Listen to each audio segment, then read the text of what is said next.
Let's go. Q93, Alexandria's #1 hit music station. Previously with the Morning Q crew. So, Josh, I have a very specific question for you. Yes. When you clip your fingernails or your toenails, what you do with those little clip-ins that you have Put here? them in the trash can, honestly. Okay. What I do, though, is I bite my fingernails.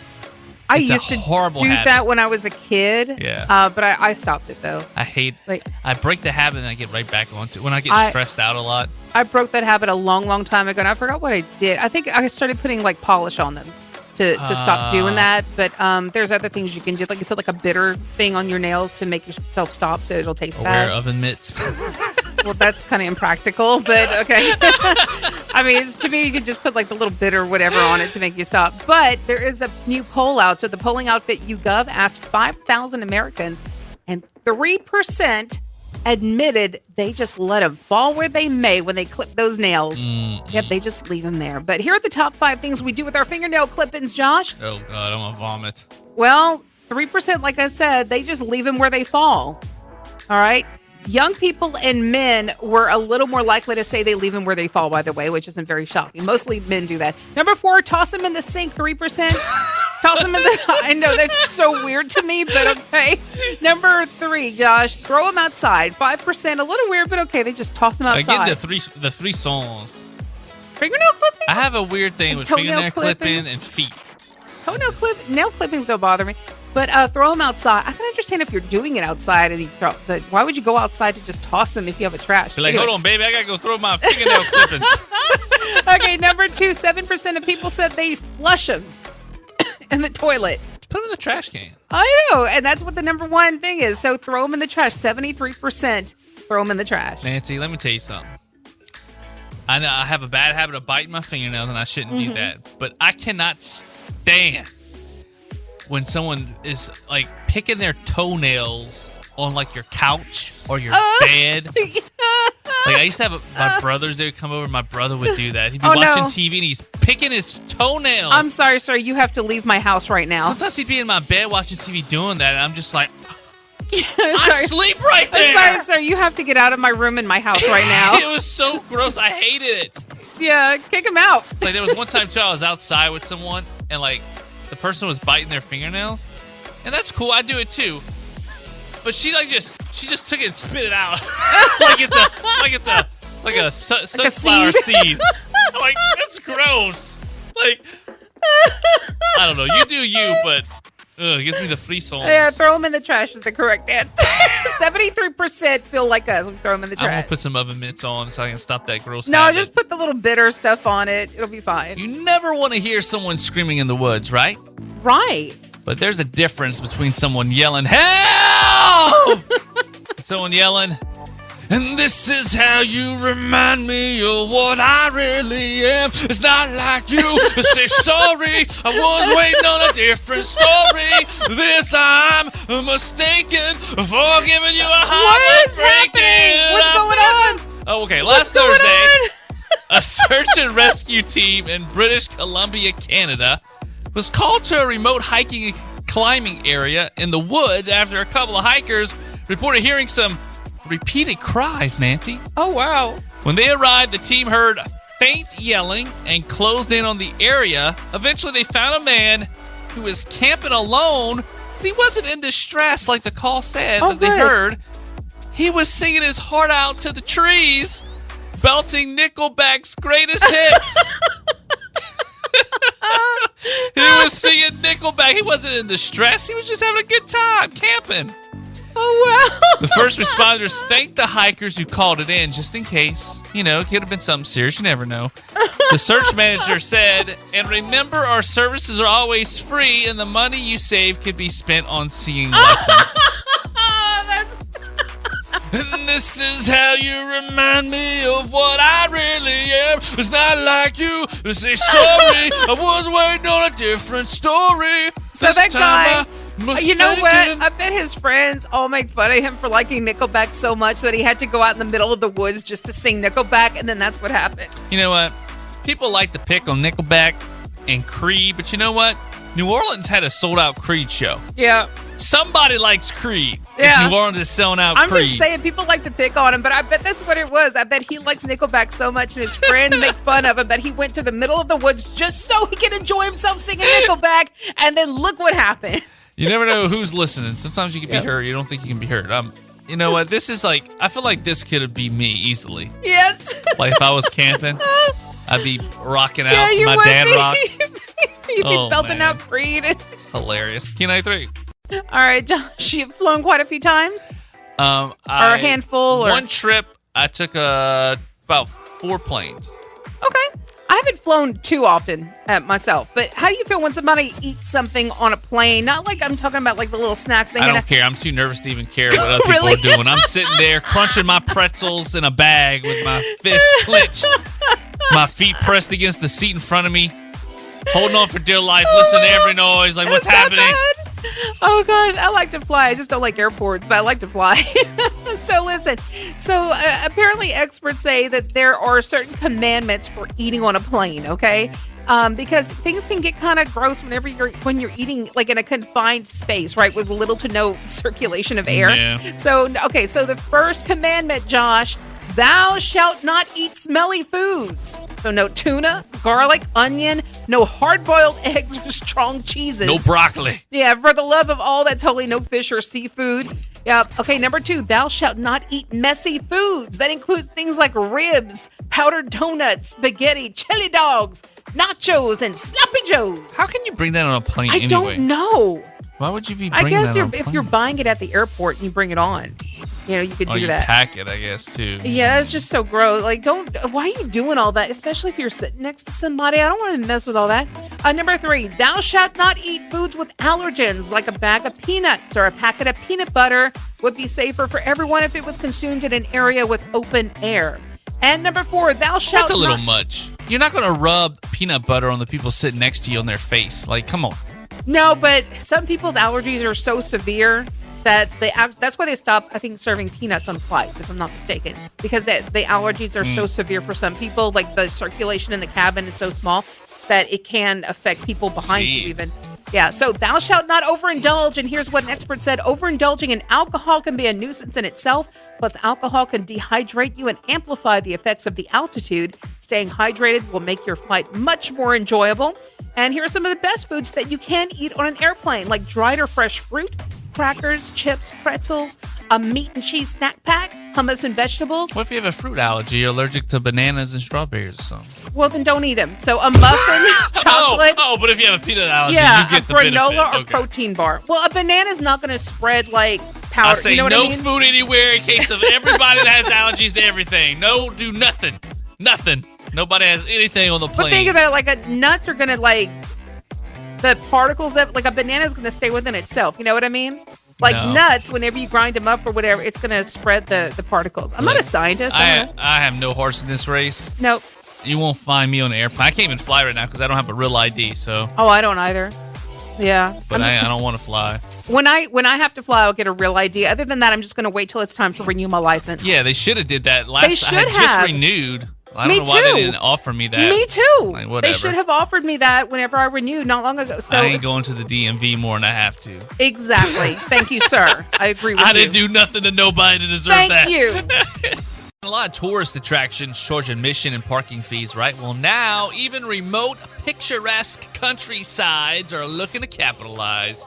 There's a rural area in the mountains of northern Italy where local farmers have set up turnstiles like the ones at amusement parks, Nancy, to charge people who are there to take photos. That seems Wow. silly, and it Yeah. is, but there aren't targeting regular tourists and retirees. Apparently, the area has been overrun by travel influencers who are flooding the area in droves for their quote-unquote social media content. These turnstiles charge around $6 to access several Instagrammable spots, and they can do this because the land people are passing through is private. So, of course, the public, this public and exclusive area is just making influencers more interested now because you got to pay to get in there. So it's kind of up the value and demand, especially if you want to get the shot at these turnstiles. One person said, people go where everyone else goes. We're sheep. They're sheep, Nancy. You know what, Now they're Josh? going because of the turnstiles are there. They can't stop them. I hate the term influencer. I really do. With a passion. Do too. You know, they say if you're not careful when you go through those turnstiles, Nancy, it might take you to Bangkok. So I'm curious to know, what is the dirtiest part of our fridge? Josh, earlier you said you had a very clean fridge. It is pretty clean, although I need to clean it again. What do you think's the dirtiest part of it? The dirtiest? I'll tell you what the dirtiest right now is. It's the drawer, because I had bought a bunch of fruit like raspberries, blueberries, strawberries, and all those little things kind of fell in there. Oh, okay. And some like little pieces of the berry got smushed and fell in there. So that has drawer mold is on nasty, it. Yeah. Oh, you got mold growing in your fridge, boy. That's nasty. You got the mold spores in there. You know, the spores are microscopic. Mold is my friend. Mold. You got mold in your fridge, and they're microscopic. They float in there. Are you serious? Yeah, mold spores, they release. Yep, every time you open that door, the mold spores are floating up in your fridge. Oh my God, I gotta go clean my fridge. You fear unlocked. So listen, Reader's Digest talked to a health expert who said Give me the frissons. Listen, they said the spot most of us rarely clean on our refrigerator is actually the handle of the fridge. Oh, I always clean that because it gets greasy. Well, mine doesn't get greasy. I guess I just don't eat like a lot of greasy stuff, but I always clean it because I read that one time years ago. So I always I hate touching doorknobs and things like that because I think about it. Like, I hate touching my phone, so I clean my phone all the time with like those Clorox wipes or Lysol wipes. That's what I use to clean the handles of things. I said greasy. I don't know if that's the right word, but you can see the smears and like food like fingerprints stain, and yeah. You know, like. Yeah, exactly. Yeah, you can get that on there, and but they're covered in germs, like for the same reason as doorknobs. Exactly. We just touch them a lot. You probably don't touch many door handles right after handling like raw chicken. You know, like people touch a lot of raw foods and stuff, or eggs. Like if you crack some eggs or something, you're not thinking about it. So a study in 2022 found it's the second filthiest spot in the average kitchen. You know what the number one is? Your sink. Lots of handles tested positive for salmonella, E. coli, and even staph. Oh, that's scary. I got to go home and clean my fridge, and then I got to go and wipe all my door handles. I haven't done that in a long time. I usually take a Clorox wipe, and I clean my door handles. And I even wipe down the lights, like the light switches. A lot of people forget the light switches. You'll need to wipe that down, too. So how often should you be cleaning it? Several experts talk. They said daily is okay, but really, you should disinfect the handle of your fridge and your freezer every time you cook. It only takes a second. The drawback is you'll start feeling like a germaphobe real quick. But really, when you think about it, every time you're cooking your especially if you're handling like meat or something or eggs or whatever, if you're handling that, I mean, look at the things that you could be transferring over to your handles and your sink. Don't forget your sinks, like the faucet and everything else. You need to clean that too. After you handle your meat, you got to wash your hands. That is for sure. We're just getting started this morning. This is Q93, Alexandria's #1 hit music station. Someone asked the internet, what is extremely unhygienic, but everyone seems to do it anyway? Okay, this is from Reddit, of course. So, touching sticky condiment bottles at a restaurant. Oh, I can't stand that. I cannot stand doing that. Licking your fingers when counting money or turning pages. Oh, y'all don't know how dirty money is. It's so gross. Putting a tortilla out the bag and then putting it on top of the package. That's right. Y'all don't know who's been touching that package? Everybody at the store, the cashier, who's been touching everybody's money. No, that's nasty. Eating while bowling. People think the grossest thing is about the rental shoes, but the finger holes in the bowling balls. I know. I've thought about that last time we went bowling. It's so. Ugh. And one of those balls were very slippery. I know. It's like somebody had a pizza or something, some fried chicken. Gross. Scrolling on your phone while on the toilet. I am guilty of it, and I will continue to do this. I'm guilty of that too. I don't see how that's unhygienic as long as you're not touching the phone with whatever you're. You know what I mean? Yeah, I don't clean my phone often enough. I'll tell you that right now. I clean my phone a lot. I need to actually do that. After this break, I'm going to grab those Clorox wipes over here in the corner, and I'm going to wipe down my phone. Yeah, I need to wipe. I do mine every day, I think, just about. But I need it. But see, I go through a lot of wipes, so that's why I usually take some from work. when I'm at work and I have the opportunity, I'll do it at work. Yeah. No, that's not a thief. That's what they're there for. You could use it while you're at work. Not washing your bedding enough or at all. Yeah. That's gross. It is. I have to wash mine because I sleep a lot. I'm always in my bed. I watch TV in bed, I eat in bed, I sleep in bed. Oh, you eat in bed? Sometimes, yeah. Oh! Bitch, you gonna get roaches. You gonna get roaches in your bed. That's right. You just asking for roaches in your bed. Putting your suitcase on your bed. You ever do that? Like if you're traveling or you're getting back home from a vacation, you put your suitcase on top of your bed? I'm very particular when it comes to my bed. Only on the top blanket. I will not sit on my sheet where I sleep. You know what I'm saying? Yeah. Like, I'll only put things on the blanket, like my dog or my cat or whatever. They're not allowed on the sheet where I sleep. They can go on the blanket, like on the top. I'm sure they follow that. No, they do. They have. Well, they can't peel the blanket back and go. You don't know what they do when you're not home. Yeah, because the bed would be all messed up if I got home. They're on They top. put it back like it was before you get back. Damn, they're smart. They are. Wearing your outside shoes inside or even putting them on your bed. Like putting your shoes I in would your never bed. put my shoes on my bed. That's something I refuse. I don't let people do that. Ice machines. Yeah, ice machines can be really dirty. Gym mats. Yeah, gym mats are dirty. Nancy, people letting their cats walk on their dining room table or kitchen counter. Yeah, guilty. But I do clean up after them a lot. Sticking grubby unwashed hands in a bigger bag of snacks that is being shared by multiple people. I don't like that. I'd rather just pour it, My dad has a bad habit of putting his hands in food. Like, even in your plate, he'll be like, oh, you got this? Let me have some. Or he's cooking. He's like, oh, let me taste it. And he licks his hands. And I'm like, ugh. I don't mind if somebody takes something off my plate if I'm really good friends with them or they're close family. That doesn't bother me. Yeah, but he's always like wanting to see what's in your plate. Like, back off. Anyway. That just makes me laugh about you a lot. Going anywhere where there are other people when you have a cold, flu, COVID, or whatever's brewing in China right now, especially without a mask. Yeah, put a mask on. If you're sick, if you have a flu or something, just put a mask on. Come on, be respectful. Don't make other people sick. And lastly, a lot of people say buffets are gross. Yeah. And you always offer hand sanitizer at a buffet when I go with you, and I always deny. I'm like, nope. That's what makes it so good. It's filthy, like Waffle House. But everybody is touching those utensils, to those little serving spoons and serving, things. Everybody's touching those. They could have just dug in their butts. It's good for you. In It their builds your nose. immune system, Nancy. What you don't know doesn't hurt you. Let us know, what is something that's extremely unhygienic? You are the biggest germaphobe I've ever met. Only for certain things. You won't let your own dad. Out of sight, out of mind. 318-473-0093, Q93FM.com. Use the shout-out feature in the Q93 app or slide in our DMs. But make sure you wash your hands first. Q93 Alexandria and at Morning Q Crew. All right, have you guys seen the video of a family near Seattle spreading their loved one's ashes? It happened last month, okay? They were out on a boat. They used the free version of Spotify, which comes with ads, to play Frank Sinatra's The Impossible Dream. The free version has ads, which they didn't think about. And right after the song ended, an ad came on for what to do when you're feeling constipated. The best part is it started with a wet fart sound effect. So everyone on the boat cracked up. The guy who filmed it joked that his mom really needs to get Spotify Premium. Check this out.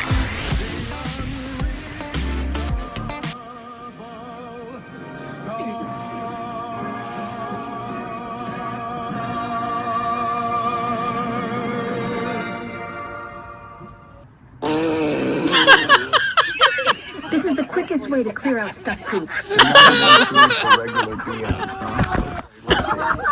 Oh man, that burns my behind. Like I get like you want the free plan, like I know, with ads. I know. But like if you're doing something in public, like if you own a restaurant and you're playing commercials, or like Yeah. a dentist office and you're playing commercials, that bothers me. I don't know. I It know. just does. That was, you know what? If that had been my brother's little memorial service with his ashes being scattered, he probably would have planned it that way. Like he would have loved that because that was his type of humor. Yeah. He would have found that so funny. I know a chiropractor I go to, like he plays music off his phone and like he'll be jamming and all of a sudden you hear these ads and it's like, really? It's just kind of tacky. You know? Yeah, I know. But that's pretty funny. I think my brother would love that one. He really would. Any stories from you work at a funeral home? Sometimes families do want to hear, certain songs. Yeah. And sometimes they can't find them themselves. Like we always offer them if they want to, play music, they can. Yeah. Or if not, they'll ask us if we can play them. So we'll find it. But one time my funeral director asked me to pull something off of YouTube. Well, I don't have YouTube Premium, so I pulled it just off my phone on regular, You got YouTube. a lot of ads, yeah. boy, it's. I didn't realize it started playing an ad, so it wasn't that time. It wasn't that ad in particular, but I had to hurry up and lower the volume real quick because they were all waiting for this song at the funeral in the little chapel, and I was like, "Oops, apologies, everybody. I'm so sorry. We'll get right to the song in just a moment." I had to be as respectful as possible, but they understood. This did not happen at a funeral. I mean, I wasn't planning to do this song, by the way, because he hit me he didn't let me know ahead of time I would be playing this song. So it was very last second that he chose me. I think somebody else was supposed to do it, but they weren't there. So he asked me to pull it up is what it was. So that's why I didn't have it prepared and ready to go. Otherwise, I would have been prepared. So anyway, what were you saying? I was going to say that this happened at my cousin's wedding. They asked me to play the music, and I just used Spotify. And they were not very helpful for collecting the playlist. I tried to what you want for your dance, what you want for this, what you want. They did whatever you pick's fine, whatever you pick's fine. I was like, oh my gosh. So I picked this Reba McEntire song. Yeah. Okay, for when the dad dances with the daughter or something like that, or the mom and the daughter dance. What was it? It was a Reba McEntire song about the dad or something. And it's like he gets that from you or whatever. Like she's talking about how the child reminds her of him, the dad. And then at the end of the song, she says things in a way where you find out that the dad's dead.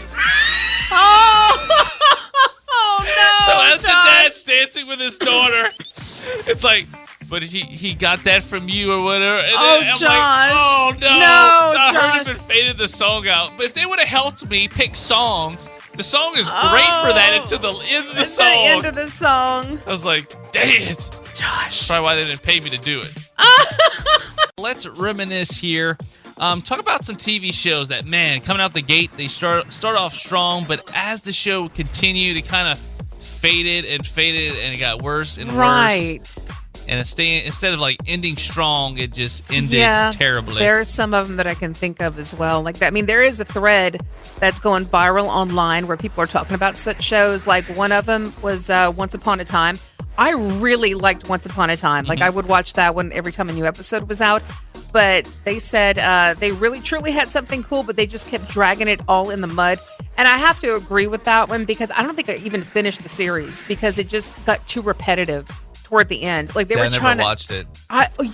You would like it, Josh, because it's all like the Disney universe is what it is. And it was really good. Honestly, it was until they just kept being too repetitive and trying to, I don't know, it just got to be too much toward the end. They were trying to make everything all connected using the same scenarios over and over. And it got to be too much as they were introducing new characters and forgetting some of the old ones. But it really was a good show until the last couple of seasons. Gotcha. And I didn't even finish it. But I think you would like it. House of Cards is another one. I didn't see House of Cards. I loved it, but I didn't watch the last season because that's when the main Kevin character Spacey. got in trouble, and then they ended it, but they had to kind of change it up. So I just didn't watch it. Pretty Little Liars is another one, but I never watched that one. Grey's Anatomy is another one that they said started off strong, but then just got repetitive. Well, that thing's still going on. It might pick up again. Maybe so. Shameless. Now, Shameless, I know somebody who loves that show, and I started watching it. I watched the first few episodes, and I thought it was great.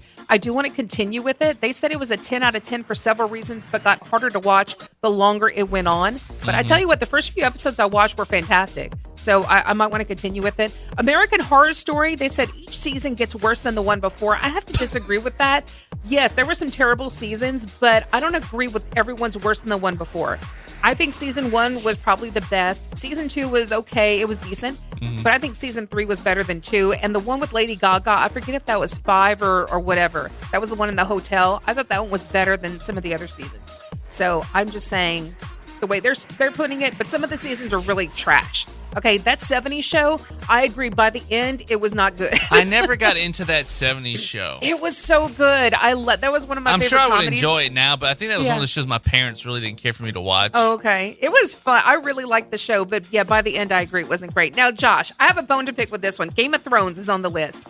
Now, absolutely 10 out of 10, but they're saying it was a 1 out of 10 at the end, but some people do say that's harsh. I agree. They rushed the last season. They did rush the last season they did. So a lot of people didn't care for how it ended. Yeah, and I agree to an extent. I will say there were some good things about the last season, but I agree that they did rush it. They could have extended it another 2 or 3 seasons.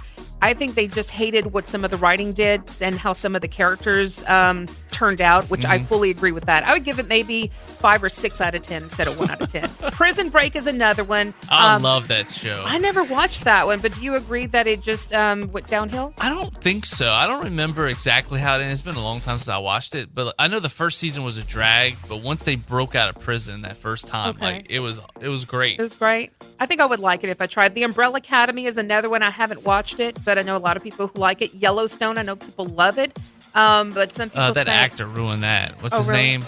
I don't know because I haven't seen what's it. his name that's on Yellowstone? Kevin Costner. Kevin Costner? He ruined it? Yeah, he made all kind of drama. Then he left the show, and he made a big old... It's like... Oh, okay. He'll never have anything bigger than what that show was when it was at its height. Okay. And he was an idiot for leaving to go do 2 movies that are way too long that did not do well at the box office. That was so dumb. I don't know what business manager told him to do that. But at his career, at his age and his career, to have a hit TV show like that, yeah, what are you that was doing? A bad decision, I guess. Yes. Well, the last one on the list is Lost, and I firmly disagree with this one. I think it was great in the beginning, and I think it was great in the end.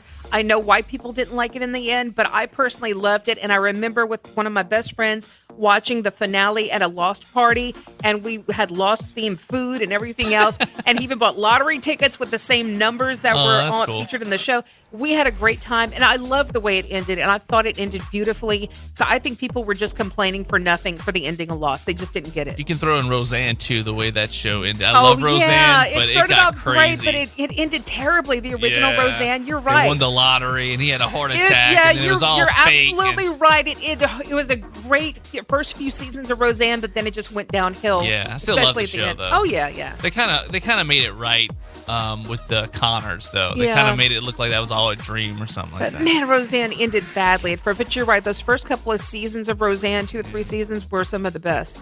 Heinz tomato ketchup smoothie? Huh? Anybody? Josh, I you know what? Whenever, like, this sounds so disgusting, but like, it was announced after Smoothie King teased it earlier this week with a post that said, if tomatoes are a fruit, is ketchup a smoothie? And Smoothie King, by the way, that's where the Smoothie King Center, that's where you went to see Creed. That is. And you met him backstage, and I could have brought them a ketchup smoothie. You I'd took be like, pictures with them. I got a ketchup smoothie. Yeah. Can you give me a smoothie with ketchup inside? Okay, well, look, this particular smoothie, it's not just ketchup, because that would be pretty gross. So the Heinz tomato ketchup smoothie includes strawberries, raspberries, apple juice, acai sorbet, and Heinz signature ketchup. So after hearing all the ingredients, I might try it. It might be all right. It might be. A writer for People magazine described it as sweet and tangy, and they said they were impressed with how well the savory ketchup blended with other ingredients. And I have to say, I think it would. I was thinking at first it would be like just like icy ketchup with a banana blended in, which sounded disgusting. Why a banana? You think a smoothie, I think banana and orange or whatever, but this is strawberries, raspberries, apple juice, acai. I think those would blend with the tomato flavor. I'm going to tell you this. I would try a free sample. I wouldn't pay my money just yet. You wouldn't get an extra large. I wouldn't get an extra large. Give me a free sample. I want to know how it tastes first. And then I'm like, okay, maybe. But it's available for a limited time at a bunch of Smoothie King locations, not near us. In only 6 major markets across the U.S. So I would try it too, but I'm afraid if it's too tomatoey, it might make me sick. And I love tomato. I really do. It's one of my favorite things. I love tomato. But, I mean, if you do want to try it, you have to be in or around Atlanta, Chicago, Denver, Miami, Fort Lauderdale, or New York. Maybe next time I go see Creed at the Smoothie King Center, they'll have it in New Orleans. Maybe so. You think they would put it in New Orleans? They have a venue named Smoothie King Center. That would be nice to they at least sell try smoothies in there. They have a Smoothie King. At least try it there. That would have been cool. Could have brought one for Creed. Maybe next time. That's right. This part of the show where we give you 5 random facts. Number 1, Pikachu from Pokemon almost had massive boobs. What? It's true. This is based on old interviews with Pokemon people when they were bringing Pikachu to America. What? There are some translation ambiguities, so it's unclear whether they would have been female breasts or just pronounced pecs. Oh my goodness. But he almost had Pika boobs.